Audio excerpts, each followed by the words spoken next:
문 밖에서 초인종이 울렸다. 이 시간엔 올 사람이 없었다. 문을 열자 9살 손자가 혼자 서 있었다. 작은 가방 하나, 풀린 신발끈, 이마엔 식은 땀까지 맺혀 있었다. 엄마는 내가 온 줄 몰라요. 아이가 쥔 휴대폰엔 비행기 모드만 켜져 있었다. 그 순간 시어머니는 직감했다. 이 아이 견디다 못해온 거라는 걸. 집안은 조용했지만 그 조용함이 자꾸 마음을 비웠다. 혼자 밥을 차리고 혼자 TV를 틀어놓아도 허전함은 채워지지 않았다. 오후 4시쯤 뜨개질을 하던 손이 초인종 소리에 멈춰섰다. 택배인가 싶어 문을 열었는데 그 문 앞에 작은 그림자가 서 있었다. 9살 손자 강우였다. 가방은 한 손에 겨우 걸쳐 있었고 마스크는 턱 밑으로 내려가 있었다. 이마엔 식은 땀이 맺혀 있었고 아이 얼굴은 금방이라도 무너질 듯 흔들렸다. 강우야? 시어머니는 놀란 숨을 삼키며 아이를 안으로 들였다. 강우는 신발을 벗으면서 고개를 깊게 숙였다. 풀린 신발끈이 바닥에서 힘없이 흔들렸다. 그 작은 끈 하나가 아이 마음처럼 흐트러져 보였다. 엄마는? 아빠는 어디 있어? 엄마가 바빠서요. 강우는 그 말만 반복했다. 짧은 말이었지만 그 안에 눌러 담긴 게 분명 있었다. 시어머니는 아이 손을 잡았다. 손끝이 차갑게 떨리고 있었다. 물 좀 마실래? 강우는 힘없이 고개를 끄덕였다. 냉장고 문을 열자 강우 눈이 동그랗게 커졌다. 마치 오랜만에 보는 풍경이라도 되는 듯 눈동자가 반짝였다. 우유와 빵을 꺼내 식탁에 놓자 강우는 의자에 앉자마자 허겁지겁 빵을 씹어 삼켰다. 너무 급하게 먹어 사례가 들릴 뻔해. 시어머니는 아이 등을 천천히 쓸어주었다. 작은 등이 들썩이며 흔들렸다. 참 많이 허기졌던 사람처럼. 강우의 가방은 지나치게 가벼웠다. 옷 한 벌, 구겨진 공책 몇 권, 그리고 과자 2봉지. 이걸 들고 어디까지 가려고 했던 걸까? 시어머니 마음이 조용히 내려앉았다. 식탁 한쪽에 놓인 강우의 핸드폰. 그 화면에 작은 글씨 하나가 떠 있었다. 비행기 모드. 강우야, 엄마한테 연락해야 하지 않겠니? 강우는 고개를 힘있게 저었다. 괜찮아요. 어른스러운 말투였다. 그 담담함이 오히려 더 아팠다. 저녁이 되자 강우는 창밖을 자꾸 돌아봤다. 누구를 기다리는지 누구를 두려워하는지 알 수 없었다. 어깨가 작은 떨림을 반복했다. 잠시 후 강우는 소파에 몸을 웅크리고 잠들었다. 잠든 얼굴은 지친 아이가 아니라 오래 버틴 어른 얼굴 같았다. 시어머니는 담요를 덮어주며 작은 얼굴을 오래 바라보았다. 손자의 손, 풀린 신발끈, 비행기 모드의 휴대폰. 그 모든 것이 하나로 이어져 조용한 확신이 생겨났다. 이 아이는 그냥 온 게 아니다. 오늘 무언가가 이 아이를 이곳까지 밀어낸 것이다. 저녁을 먹는 동안 강우는 젓가락을 든 채 제대로 먹지 못했다. 복도에서 발소리가 날 때마다 어깨가 살짝 들썩였고 창밖에서 차가 지나가는 소리가 들리면 고개가 돌아갔다.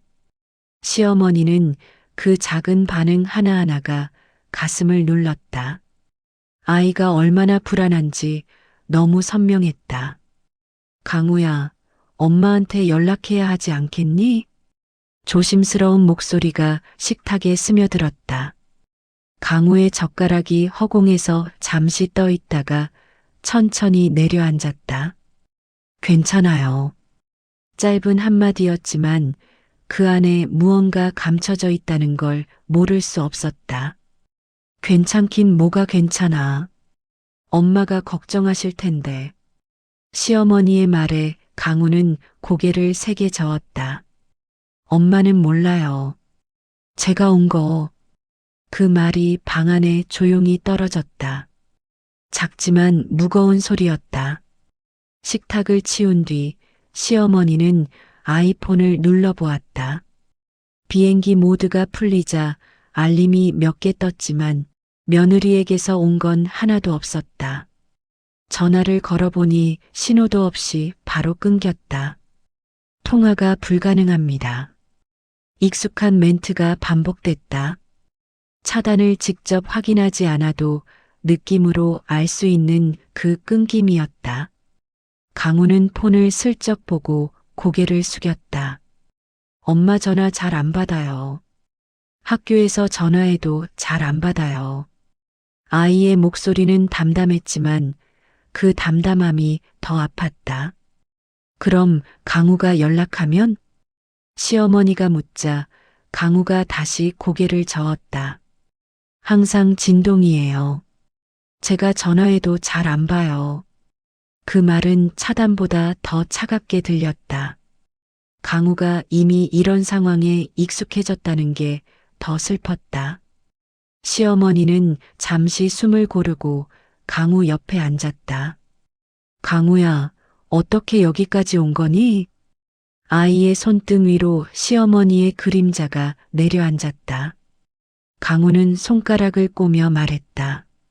학교 끝나고 지하철 타고 왔어요. 혼자서? 강우는 고개를 끄덕였다. 2번 환승했어요. 지도 보고 표지판 보고. 작게 말했지만 그 안에는 어른스러운 노력과 작은 자부심이 섞여 있었다. 그러나 시어머니 마음은 더 무겁게 내려앉았다. 9살 아이가 겪었을 긴장과 두려움이 눈에 그려졌다. 근데 왜 온 거야? 시어머니는 재촉하지 않고 조용히 기다렸다. 잠시 후 강우가 아주 작은 목소리로 말했다. 내일 친구 생일이에요. 시어머니는 고개를 끄덕이며 기다렸다. 강우는 숨을 한 번 들이마시고 조심스럽게 이어 말했다. 선물이 없어요. 아이의 눈가가 금세 붉어졌다. 엄마한테 말했는데 나중에 사준다고만 해서. 아이의 말끝이 조용히 떨렸다. 친구들은 다 가져올 건데 저만 없으면. 마지막 말은 거의 공기 속으로 사라질 만큼 작았다. 시어머니는 강우의 가방을 열어보았다. 교복, 공책, 과자 봉지 2개, 그리고 구겨진 메모지 1장. 그게 전부였다. 아이가 혼자 얼마나 고민하고 허기졌는지 그대로 드러나 있었다. 그때 강우가 시어머니를 바라보며 낮게 말했다. 할머니는 제가 오면 그냥 좋아해줘서. 그 말이 시어머니 가슴을 조용히 무너뜨렸다. 시어머니는 강우를 살며시 끌어안았다. 작은 등이 손바닥 아래에서 조용히 떨렸다. 밤이 깊어갈수록 강우는 소파에 기대 있다가 결국 잠이 들었다. 시어머니는 아이 곁에 앉아 한참을 바라보았다. 얼마나 외로웠을까? 얼마나 참고 버텼을까? 그 생각이 차오르며 눈가가 천천히 젖어갔다. 밤 11시가 훌쩍 넘은 시간이었다. 강우는 소파에서 깊이 잠들어 있었고 시어머니는 불을 낮춘 거실에서 조용히 뜨개질을 하고 있었다. 실이 손끝에서 천천히 흘러가던 중 핸드폰이 갑자기 울렸다. 오랫동안 잠잠했던 며느리 이름이 화면 위로 떠올랐다. 차단이 풀린 것이다. 시어머니는 심장이 순간 내려앉는 듯한 느낌을 받았다. 숨을 한 번 고르고 천천히 전화를 받았다. 여보세요. 강우 어디 있어요? 며느리의 목소리는 거의 비명에 가까웠다. 여기 있어. 우리 집에 와 있어. 왜 연락 안 하셨어요? 경찰에 신고했어요. 학교 CCTV까지 다 뒤졌다고요. 놀람과 분노가 뒤섞인 목소리였다. 시어머니는 조용히 말했다. 넌 날 차단해 놨잖아. 지금 그게 중요해요? 애가 없어졌는데. 며느리는 말을 끝내고 전화를 끊었다. 30분쯤 지나자 현관문이 세차게 두드려졌다. 급하게 뛰어온 발의 기세가 그대로 묻어 있었다. 문을 열자 며느리가 숨을 몰아쉬며 서 있었다. 그 뒤로 아들도 굳은 표정으로 들어섰다. 며느리는 집안을 훑어보고 곧장 소파로 달려갔다. 강우야. 아이는 놀란 눈으로 깨어났고 바로 며느리의 손에 팔목이 잡혔다. 왜 또 할머니 집이야? 왜 말도 안 하고 나온 거야? 목소리는 호통이지만 눈빛은 두려움에 떨렸다. 강우는 손에 힘이 들어가지 않은 채 중얼거렸다. 내가 온 거야. 작고 떨리는 목소리였다. 엄마가 얼마나 놀랐는지 알아? 학교 CCTV까지 다 찾아봤어. 말은 화가 잔뜩 난 것 같았지만 그 속엔 불안이 묻어 있었다. 시어머니는 며느리를 바라보며 조용히 말했다. 애가 혼자 왔어. 내가 내 번호 차단해 놨잖니. 며느리는 순간 말이 막힌 듯 입술을 다물었다. 곧 차갑게 돌아서며 말했다. 그래도 아들한테는 연락하셨어야죠. 강우가 엄마한테 연락하지 말래. 걱정한다고. 그 말에 며느리의 표정이 잠시 흔들렸다. 그러나 며느리는 다시 강우의 손목을 잡았다. 가자. 집에 가. 강우의 얇은 손목이 붉게 물들었다. 아이가 아픈 듯 몸을 살짝 움찔했다. 잠깐. 시어머니는 며느리의 팔을 살며시 잡았다. 애가 왜 여기까지 혼자 왔는지 너도 조금은 생각해 봐야지. 목소리는 낮았지만 힘이 있었다. 그건 제가 알아서 할 일이에요. 며느리의 목소리가 더 흔들렸다.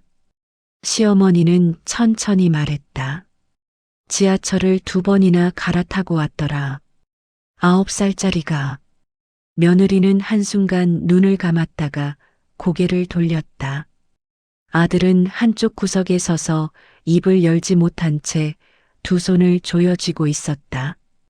그 침묵이 오히려 더 무거웠다. 강우야, 가자. 아이는 쭈뼛거리며 현관 쪽으로 걸어갔다. 그리고 문가에 다다른 순간 아이가 뒤돌아보았다. 눈물 한 방울이 천천히 흘러내렸다. 눈빛 속에는 어른이 다 말하지 못할 만큼의 간절함이 있었다. 할머니, 나 집에 가기 싫어요. 현관문이 닫히고 복도에 며느리의 발소리가 빠르게 멀어졌다. 시어머니는 문 앞에 한참 서 있었다. 그때 아들이 다가와 작게 말했다. 엄마 미안해요. 시어머니는 고개를 들지 않았다. 넌 왜 아무 말도 안 했니? 아들은 할 말을 잃은 채 고개를 숙였다. 집안에는 잠시 고요가 찾아왔다. 그리고 그 고요 속에서 시어머니는 느꼈다. 오늘은 끝이 아니다. 오히려 시작이었다. 다음 날 오후 2시 무렵이었다. 장을 보고 집으로 향하던 시어머니는 장바구니를 들고 천천히 걷고 있었다. 그때 핸드폰이 울렸다. 아들의 이름이 떴다. 엄마, 강우가 학교에서 사라졌대요. 그 말 한마디에 시어머니는 장바구니를 바닥에 떨어뜨렸다. 바람 소리까지 멈춘 것처럼 주변이 먹먹했다. 점심시간 이후로 안 보인대요. 선생님이 계속 전화해요. 아들은 죄책감에 가까운 목소리였다. 엄마가 좀 가보실 수 있어요? 대답은 필요 없었다. 시어머니는 바로 택시 문을 열고 올라탔다. 창밖이 흐릿하게 스쳐 지나갔다. 어젯밤 강우의 떨림이 머릿속에서 다시 떠올랐다. 이건 우연이 아니라는 생각이 강하게 들었다. 학교 정문 앞은 작은 소란으로 가득했다. 선생님들이 전화를 붙들고 뛰어다니고 있었고 학생들 사이에는 불안한 속삭임이 떠돌았다. 그 순간 시어머니의 시야 끝에 한 아이가 보였다. 담벼락 옆 그림자처럼 웅크린 작은 어깨. 강우야. 시어머니는 조심스레 다가가 아이 앞에 무릎을 꿇었다. 강우가 천천히 고개를 들었다. 붉게 부은 눈과 떨리는 입술. 방금 전까지 울다가 멈춘 얼굴이었다. 왜 여기 있니? 목소리는 부드러웠지만 속은 조급함으로 타들어갔다. 강우는 가방 끈을 꽉 쥔 채 중얼거렸다. 선물 없으면 애들이 싫어해요. 작은 말이었지만 너무 오래 참아온 듯한 울음이 묻어 있었다. 엄마한테 말은 했어? 강우는 고개를 저었다. 엄마 바빠요. 맨날 바빠요. 시어머니는 아이의 손등을 감싸며 말했다. 우리 강우, 할머니랑 가자. 선물 사자. 강우의 눈이 조심스럽게 커졌다. 정말 돼요? 그럼. 당연하지. 마트에 도착하자 강우는 로봇 장난감 코너 앞에서 걸음을 멈추었다. 진열된 장난감들 사이를 천천히 바라보는 눈빛이 조금씩 살아났다. 친구가 로봇 좋아해요. 그 말은 작았지만 오랜 슬픔과 작은 기대가 섞여 있었다. 시어머니는 로봇 하나를 들어 보였다. 이건 어때? 강우의 눈이 순간 반짝였다. 비싸 보이는데. 괜찮아. 친구 생일인데 이 정도는 해줘야지. 아이의 표정이 오랜만에 따뜻하게 풀렸다. 케이크 코너에서는 숫자 초를 고르며 작은 웃음까지 보였다. 계산 직후 며느리에게 전화가 왔다. 어머니, 강우 데리고 계시다면서요? 응, 마트 앞이야. 왜 허락도 없이 데려가셨어요? 목소리는 날카롭게 닫혀 있었다. 시어머니는 숨을 고르며 말했다. 애가 선물 없어서 학교도 못 들어가겠다잖아. 그건 제가 알아서 한다고 했잖아요. 며느리는 말을 끊고 전화를 끊었다. 집에 도착하자 며느리는 현관 앞에서 팔짱을 낀 채 서 있었다. 얼굴엔 지친 분노가 겹겹이 쌓여 있었다. 강우야, 가자. 목소리는 차가웠다. 강우는 선물 상자를 꼭 안았다. 엄마, 가자니까. 며느리가 아이의 팔을 잡는 순간 강우가 고개를 확 들었다. 왜 나한테만 이래? 그 목소리는 좁은 복도를 가득 메울 정도로 컸다. 강우의 얼굴엔 눈물이 줄줄 흘러내리고 있었다. 맨날 바쁘다고만 하고 나 혼자야 맨날 혼자. 멈춰있던 며느리의 눈이 미세하게 흔들렸다. 그 흔들림은 잠깐이었지만 금이 간 유리처럼 보였다. 시어머니는 그 두 사람을 가만히 바라보았다. 강우가 드디어 터뜨린 진심이 이 가족의 균열을 정면으로 비추고 있었다. 그리고 시어머니는 알아챘다. 이제야 진짜 이야기가 시작된다는 걸. 아이는 복도 바닥에 주저앉아 울고 있었다. 작은 어깨가 들썩이며 마치 스스로 더 작아지려는 것 같았다. 며느리는 아이를 내려다보며 입술을 꽉 깨물었다. 무슨 말을 해야 할지 몰라 손끝만 떨리고 있었다. 시어머니는 천천히 아이 곁으로 다가가 무릎을 꿇었다. 강우야, 괜찮아. 등에 닿는 부드러운 손길에 아이의 울음이 조금 잦아들었다. 그러다 아이가 고개를 들지 않은 채 말했다. 엄마는 나랑 이야기 안 해요. 그 말이 복도 전체에 떨어졌다. 소리보다 무거운 그림자처럼 며느리의 눈이 가볍게 흔들렸다. 강우는 숨을 들이마시고 또 말했다. 맨날 바쁘다고만 하고 맨날 휴대폰만 봐요. 학교 갔다 와도 엄마는 방에만 있어요. 말끝이 복도 공기를 눌러버릴 만큼 기운이 없었다. 며느리는 눈을 깜빡이며 한 발 뒤로 물러섰다. 숨이 얕아지고 어깨가 서서히 내려앉았다. 그동안 버텨온 감정을 붙잡지 못하는 모습이었다. 강우는 시어머니 쪽으로 몸을 기울였다. 할머니는 내가 오면 밥도 해주고 얘기도 해주잖아. 시어머니는 아이의 등을 쓰다듬었다. 작은 등이 손바닥 아래에서 조용히 떨렸다. 며느리의 눈이 천천히 내려갔다. 입술을 달싹였지만 말이 나오지 않았다. 죄책감이 얼굴 위로 선명하게 올라왔다. 그때 강우가 아주 조용히 말했다. 엄마 나 싫어? 며느리는 숨을 들이켰다. 아니야, 그런 거 아니야. 하지만 강우는 작게 고개를 저었다. 그럼 왜 나한테 안 와줘? 그 한마디가 며느리의 마지막 장벽을 무너뜨렸다. 눈이 크게 흔들리고 시선이 바닥으로 떨어졌다. 잠시 뒤 며느리는 고개를 들 수조차 없었다. 시어머니가 말했다. 들어가자. 복도에서 이러지 말고. 집 안으로 들어가자마자 며느리는 소파에 앉자마자 고개를 숙였다. 강우는 곁에 앉아 눈가를 훔치고 있었다. 잠시 뒤 아들이 도착했다. 그는 상황을 보자마자 입을 다물었다. 한참을 말 못하는 얼굴이었다. 시어머니는 조용히 말했다. 아이가 혼자 지하철 타고 올 정도면 그건 그냥 반항이 아니야.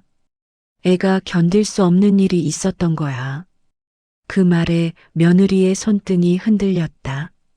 감정의 벽이 부서지는 소리가 보이지 않게 들리는 듯했다. 강우가 조심스레 며느리를 불렀다. 엄마. 며느리는 천천히 고개를 들었다.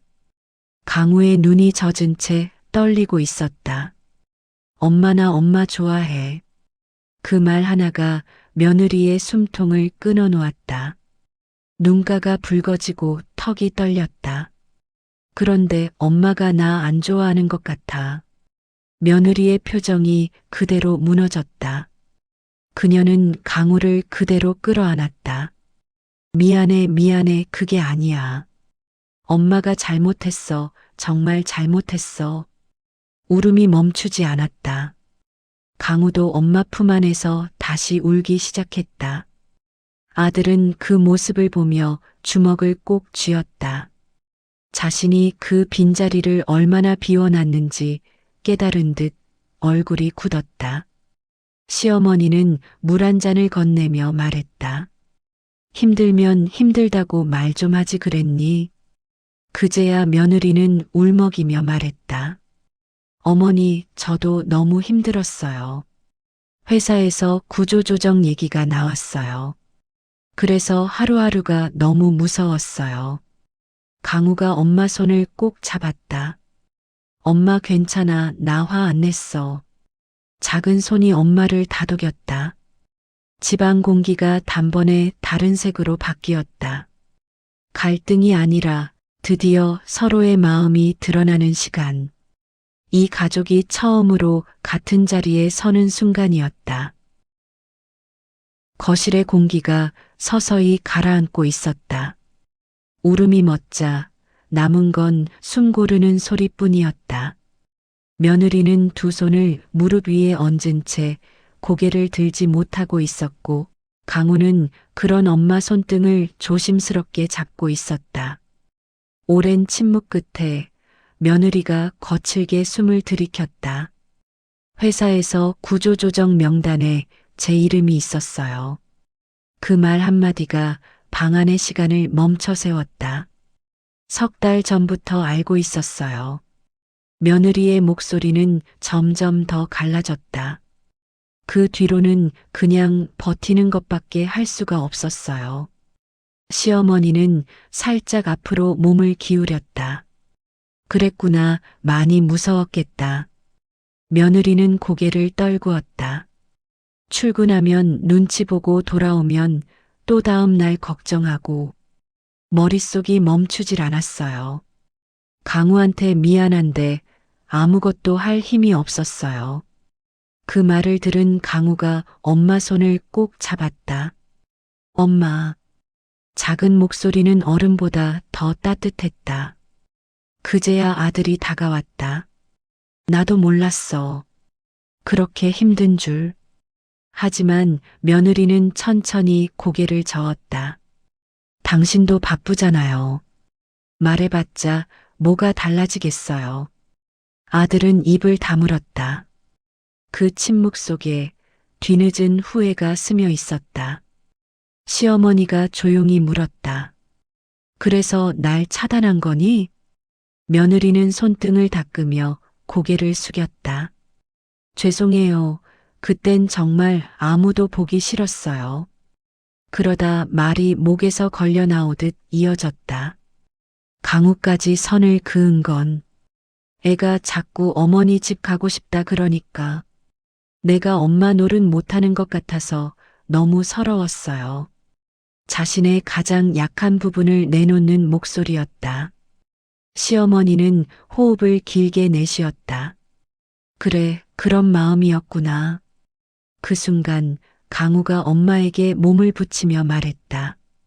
엄마, 나는 엄마가 제일 좋아. 그 말에 며느리의 어깨가 무너졌다. 미안해, 강우야. 엄마가 너무 미안해. 두 사람은 서로를 끌어안고 한참 울었다. 아들은 그 모습을 보며 고개를 숙였다. 나도 미안해. 내가 너무 모르는 척 살았어. 며느리는 눈을 닦으며 힘없이 웃었다. 우리 둘 다 잘했어야 했는데. 시어머니는 자리에서 일어나 유자차를 끓였다. 따뜻한 찬물이 잔에 고이자 거실 공기도 조금씩 누그러졌다. 잔을 건네며 시어머니가 말했다. 힘들면 말해. 혼자 견디다가 무너지는 건 애가 제일 먼저 느끼는 거야. 며느리는 조용히 고개를 끄덕였다. 정말 죄송해요. 그리고 감사합니다.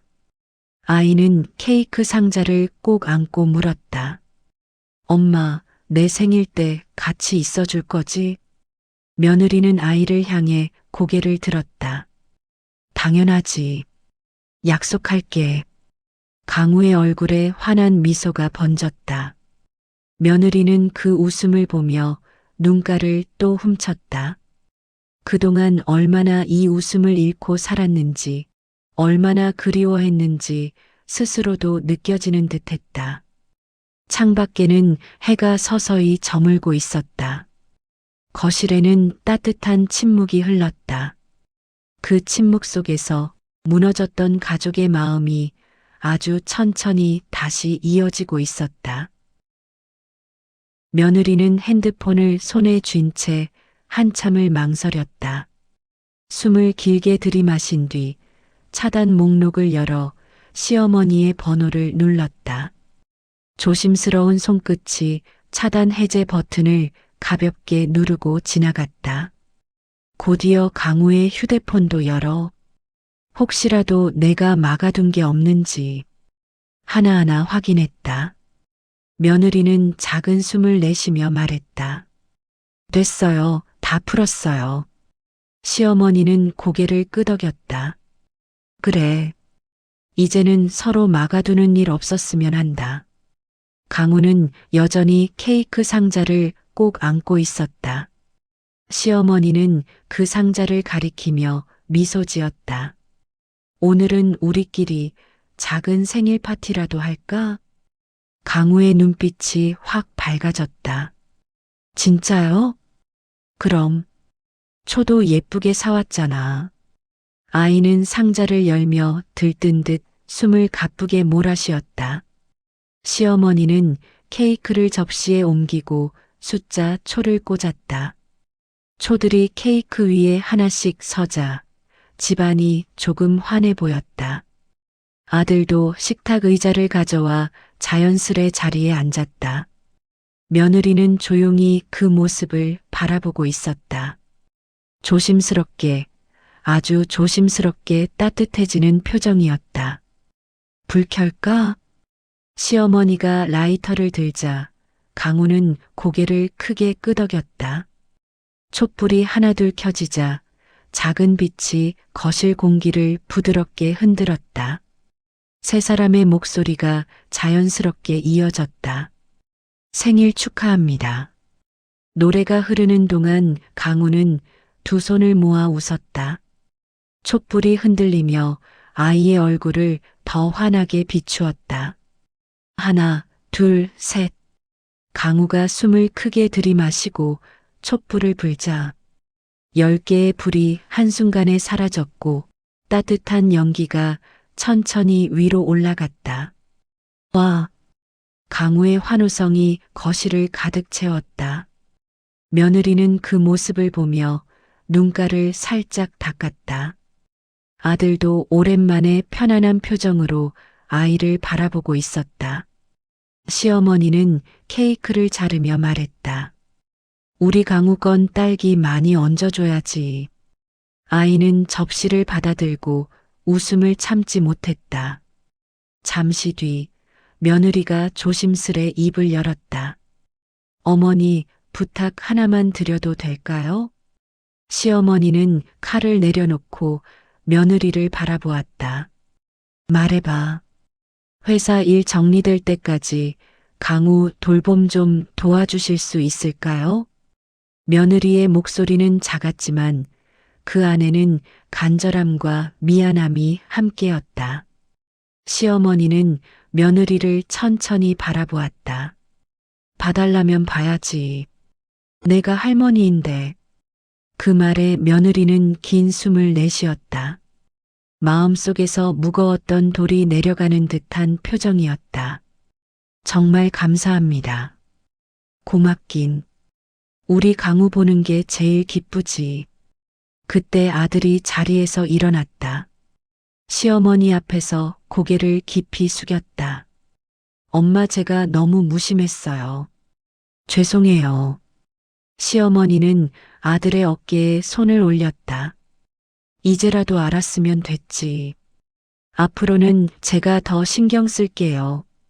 우리 다 같이 잘해봅시다. 아들의 목소리는 흔들렸지만 진심이었다. 며느리는 고개를 끄덕였다. 그 안에는 새로 시작해보겠다는 마음이 담겨 있었다. 강우가 케이크를 먹다 말고 시어머니를 올려다봤다. 할머니, 나 또 와도 돼? 시어머니는 아이 머리를 쓰다듬으며 부드럽게 웃었다. 그럼, 우리 강우는 언제든 와. 강우는 환하게 웃었다. 그 웃음이 거실도 사람도 함께 밝히고 있었다. 며느리는 그 모습을 보고 천천히 고개를 숙였다. 말없이 건네는 감사였다. 시어머니는 며느리의 손등을 가볍게 두드렸다. 우린 가족이야. 이제 잘해보자. 거실에는 따뜻한 공기가 천천히 퍼져갔다. 이 집안에 엉켜있던 매듭들이 하나둘 풀려나기 시작하는 순간이었다. 밤은 깊었지만 마음은 오래간만에 밝았다. 사흘이 흘렀다. 거실에는 오후 햇살이 부드럽게 스며들고 시어머니는 뜨개질 바늘을 천천히 움직이며 고요한 시간을 보내고 있었다. 바늘이 실을 통과하는 소리만 방 안에 잔잔히 이어졌다. 그때 초인종이 조심스럽게 울렸다. 시어머니는 바늘을 내려놓고 문으로 향했다. 문을 열자 강우가 환하게 웃으며 서 있었다. 그 옆에서 며느리가 고개를 깊게 숙이고 있었다. 할머니, 강우는 신발도 제대로 벗기 전에 안으로 뛰어들었다. 며느리는 그 뒤에서 차분히 인사했다. 안녕하세요, 어머니. 며칠 전의 긴장과 흔들림은 자취를 감춘 듯 했다. 세 사람 사이의 공기가 한결 부드럽게 변해 있었다. 강우는 가방을 열어 조심스레 종이 한 장을 꺼냈다. 할머니, 이거 만들었어요. 시어머니는 종이를 받아 펼쳤다. 색연필로 그린 그림이었다. 할머니와 손자가 손을 잡고 서 있는 모습. 그 위에 삐뚤빼뚤한 글씨가 적혀 있었다. 할머니는 나를 제일 먼저 지켜주는 사람. 그 한 줄에 시어머니의 눈가가 천천히 젖어들었다. 아이가 얼마나 마음속 깊이 품어왔는지, 얼마나 외롭고도 따뜻한 순간들을 기억하고 있었는지. 그 문장 하나로 전부 느껴졌다. 강우야, 고맙다. 말을 끝내기도 전에 강우가 시어머니 품으로 파고들었다. 시어머니는 아이의 등을 천천히 쓸어내리며 작은 떨림까지 느꼈다. 그 모든 게 고맙고 짠했다. 옆에서 지켜보던 며느리가 조심스럽게 입을 열었다. 어머니, 저희 다시 잘해보고 싶어요. 말 끝에는 진심과 미안함이 고르게 섞여 있었다. 시어머니는 며느리의 눈을 바라보며 고개를 천천히 끄덕였다. 그래, 우리 처음부터 다시 해보자. 세 사람은 소파에 나란히 앉았다. 시어머니는 부엌에서 따뜻한 차를 끓여와 테이블에 놓았다. 유자향이 은은하게 퍼지며 거실의 공기가 더 편안해졌다. 며느리는 컵을 감싸쥐고 조심스레 말했다. 앞으로는 자주 찾아뵐게요. 강우도 자주 보내도 괜찮을까요? 시어머니는 강우의 머리를 쓰다듬으며 말했다. 그럼, 우리 강우는 언제든 환영이지. 강우는 그 말에 얼굴을 활짝 피웠다. 몸까지 할머니 쪽으로 더 가까워졌다. 잠시 머뭇거리던 며느리가 가방에서 봉투 하나를 꺼냈다. 그동안 폐도 많이 끼치고 이건 조금이라도. 시어머니는 손사래를 치며 말을 잘랐다. 그런 거 필요 없다. 그냥 이렇게 와주는 게 제일 고마운 일이다. 며느리는 숨을 길게 내쉬었다. 어깨에 걸린 죄책감이 아주 조금 풀려나가는 듯한 표정이었다. 그때 강우가 시어머니 손을 잡았다. 할머니, 나도 할머니 지켜줄게. 아이는 진심 어린 눈으로 시어머니를 올려다봤다. 시어머니는 그 손을 꼭 잡으며 말했다. 그래, 너도 할머니를 지켜줘서 고맙다. 거실 바닥에는 색연필이 펼쳐지고 강우는 새 그림을 그리기 시작했다. 며느리는 시어머니와 나란히 앉아 차를 마시며 한층 부드러워진 얼굴로 이야기를 이어갔다. 회사 일은 좀 어때?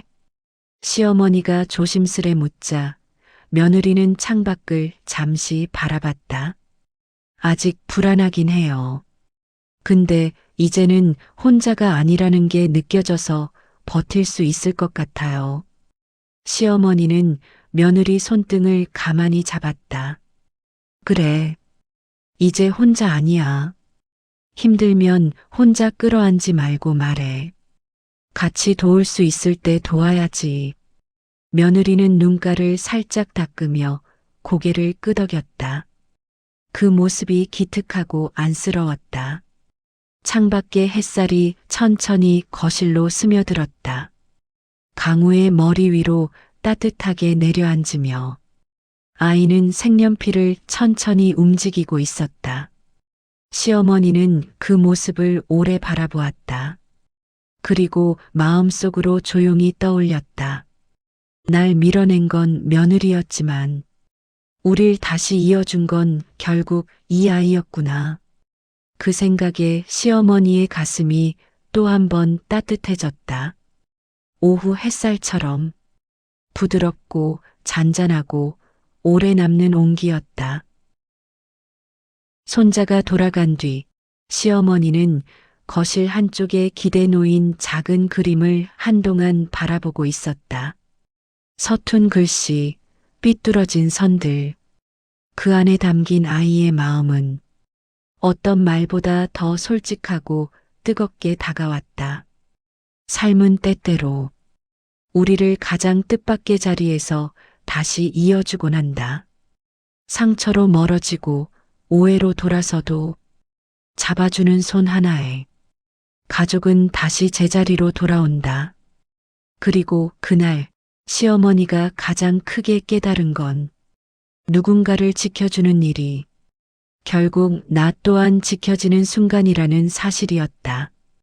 오늘의 이야기가 당신 마음에도 작은 온기 하나 스며들었길 바랍니다. 우리의 삶도 관계도 마음도 언제든 다시 이어지고 다시 시작될 수 있으니까요. 극적 반전, 당신의 인생에도 반전이 있습니다. 조용히 지켜보고 싶다면, 그리고 다음 이야기에서도 함께 걸어가고 싶다면, 구독과 알림 설정으로 당신의 마음에 작은 촛불 하나 켜주세요.